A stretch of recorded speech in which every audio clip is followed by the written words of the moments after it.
Why hello there you sexy bees, Vadiwa here, and welcome to another episode of Skyrim mods, Boobs and Lubes. Now one of my viewers, who goes by the name of Luke H, suggested that I ride the roller coaster with Racing Chair by Higeyoshi, which looks like an office or computer chair. Now it has 4 wheels and the seat seems to be made of grey leather. Now on the back it says 4-wheel drive. Now isn't that adorable? It also makes mechanical sounds too. Anyways, whee! Oh yeah! Oh man, this is the shit. Man, this is gonna be crazy. Oh, I always get so nervous climbing up the first hill and that first drop. It's so scary. Alright, okay, this is good fun, okay.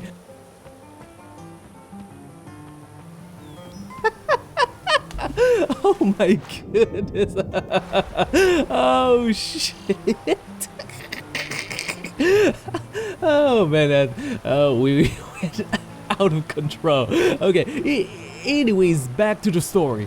My player home, the Daedra Castle, is still being attacked by hag ravens, so we're gonna need to sacrifice 3 of my followers so we can gain some special powers and buffs. And coincidentally, we have these 3 Korean followers. However, before we sacrifice them, we're gonna need a good looking and appropriate outfit for this occasion. Horus by Neo by Meister, aka Neo Vinci, is an Egyptian deme armor fit for a pharaoh. Surprisingly, there isn't any Egyptian deme armors for Skyrim, except for some very sexy anime ones.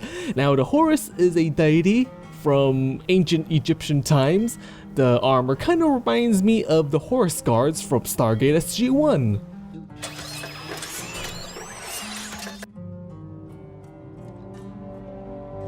The Horus armor is covered in hieroglyphics and it is readable, except I don't know what they mean. Does any of my viewers know how to read hieroglyphics? Let me know in the comment section below and what these mean. That would be fantastic.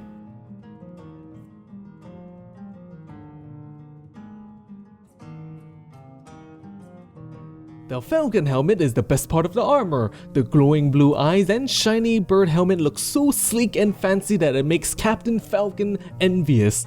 The Horus armor is available in CBBE, UNP, and Dream Girl body types, which pretty much covers most of the popular body replacers. The Horus armor can be found at Bleak Falls Borough in this leather bag right next to the entrance, and you can find the heavy, light, and cloth version of the Horus armor. But yeah, the Egyptians did a lot of sacrifices, so this is quite appropriate.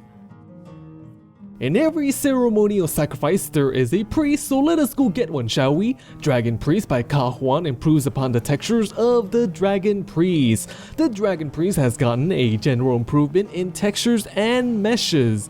The skin has a grainy texture to them instead of the slimy, pasty vanilla textures.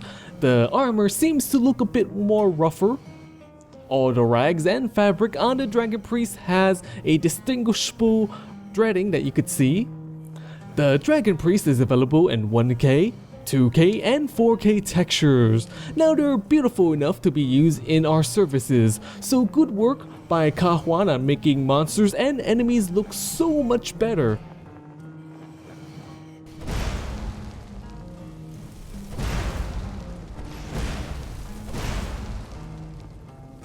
The obvious thing that's missing from the sacrifice are weapons to get the blood, and coincidentally we have 3 unique weapons. The first weapon is the Honorus, the Holy Claymore by N-Premi, and it is a beautiful sword to look at. Now to get it, we go to the Temple of Divines in Solitude and we can find both the one-handed and two-handed versions on the statues here. Or they can be crafted at the forge under the steel section. The blade is scratched up and has dry blood on it. Now with the entire sword, most of the detailing and attention is drawn towards the crossguard of the sword. The center has a glowing star and the sides have Latin written on it. Now the normal version doesn't glow while the blessed version glows and has higher damage.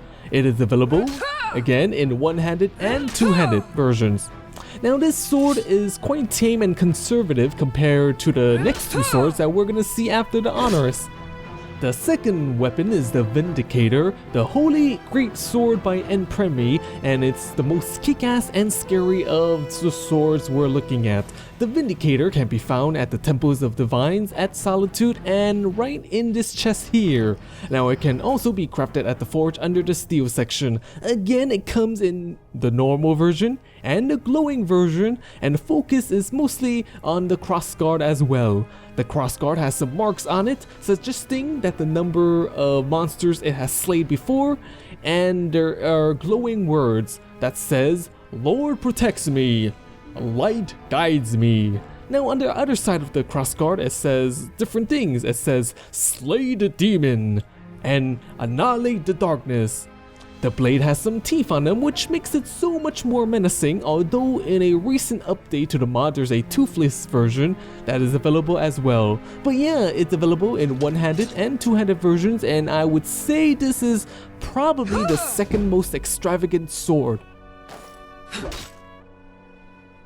The third weapon is the Retribution, the Holy Cleaver by Enpremi, and it's quite the fantastic weapon to gaze upon. The Retribution can be found at the Temple of Divines, and then when we're there we enter the Holy Chamber. Now the sword can be found on the wall, which I have missed a couple of times. I thought I messed up installing it, installing the mod, but yeah, it's right there. Or it can be crafted at the forge under the steel section. Now there is a normal version, a blessed glowing version, and then we have a wrapped version for better grip. The sword must be the brightest and flashiest of all the swords that we looked at in this episode.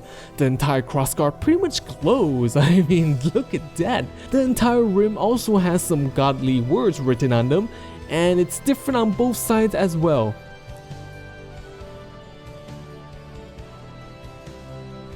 The blade is the most plain of the swords, interestingly enough, and like the other swords, it's available in one-handed and two-handed versions. But overall, this is the most fantastic and the most outrageous sword that we have looked at out of the three.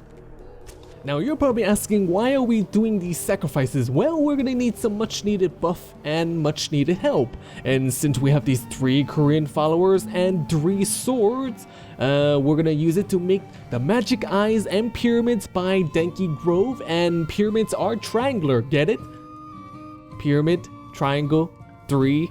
Okay, anyways, there are 5 different headgear. We have a floating pyramid with Roman numerals in orbit. The floating pyramid has these casting circles on each face, and they change colors as well. And then we have a floating pyramid, another one, which doesn't have the Roman numerals around it. Now I really like the psychedelic pyramid. I really like the glass effects. I like it a lot. And then we have the Eye of Magic, the all-seeing and all-knowing Eye of Sauron. Yes. And then we have the Cat Eye of Magic, good for spotting pussycats. Finally, we have the Skull of Magic, a flaming skull. What could be more demonic? Now they each give a certain buff, like increased magical regeneration, spells costing 25% less, but yeah, I really like the effect of the glass on the pyramid. And the eye is, let's see, it's very useful. Oh yes, it's very useful for peeking over things. Yes, very useful. Anyways, I bet Tanya, my surviving Asian follower, is thankful that her competitors are gone. Yes, her fellow Asian followers. Now I think this is a good place to pause. I am Valuable. I hope you sexy beast enjoyed this video. And if you did, make sure to bang that like and subscribe button and leave a sexy comment or two. It really helps me a lot. Well then, check out my channel for a good time as well. Yep, stay sexy my friends. Stay sexy.